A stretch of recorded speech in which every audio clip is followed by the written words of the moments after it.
Time for our Capital Report with Pat McGuigan of CapitalBeatOK.com. Pat, this past week there was a major energy policy summit here in Oklahoma City. It was sponsored by several of the large energy companies and the free market nonprofit Oklahoma Council of Public Affairs. Basically, what was the news out of this summit? It was like drinking water from a fire hose, the old expression. I was overwhelmed, even though I have a reasonable amount of knowledge about the energy business. It was just overwhelming, and the theme was not so much the particulars of technology, although certainly hydraulic fracturing came up, and talk about the science of that and how long it's really been around. But the emphasis was on federalism in terms of reasonable or pro-market regulation of the industry by the states. And the peg that everyone had, and by peg I mean what everybody kind of hung their hat on, was the big news out of Texas that the EPA standards on the wind blowing up from the south and bringing some pollution to us, the haze standards are, at least for now, in the past tense, because they were struck down by the court in Texas. And that, of course, was a cause of celebration for the folks in the room. It was so interesting. There was Gary Palmer from Alabama had one of the best lines of the two-day conference when he said, "We're not broke, we're just crazy." And he was referring to the impact of policy in preventing us from having developed more of an ability to be independent in terms of energy supply.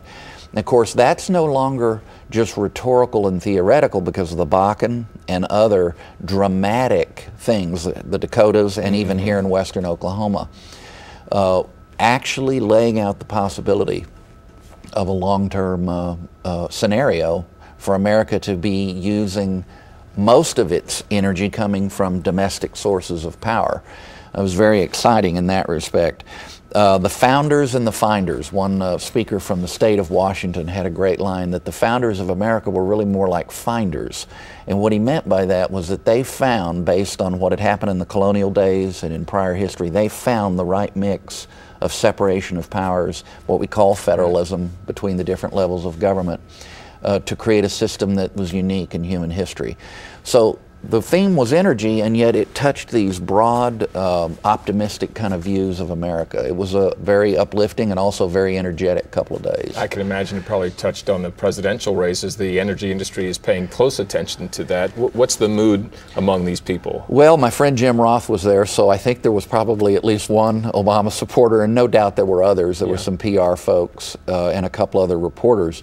I'd say without a doubt the majority of the people present in the room very sympathetic to the Romney-Ryan ticket and very specific in their reasons for being so.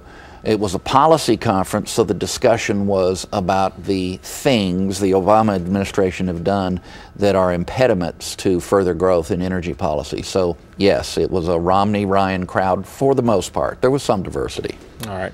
This past week we saw the apparent missteps of a couple of congressional candidates from states to our north, one involving the remark over rape, the other involving skinny dipping in the Sea of Galilee. And this comes at a time when approval ratings for Congress are at an all-time low. I mean, is Congress out of control, or is this kind of stuff the product of a 24/7 media cycle?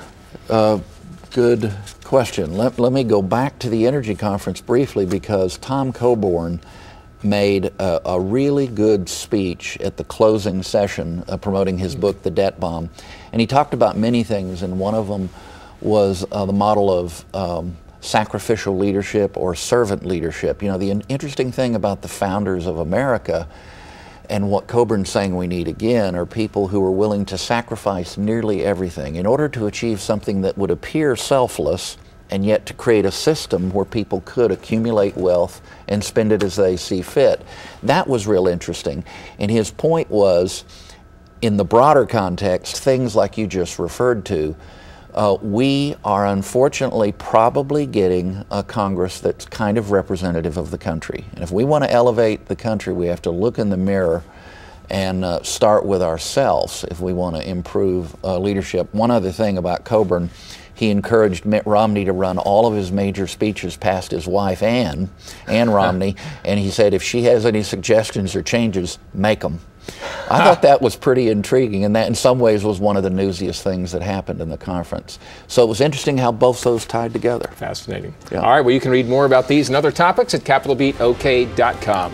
For Pat McGuigan, I'm Alex Cameron. Have a great day.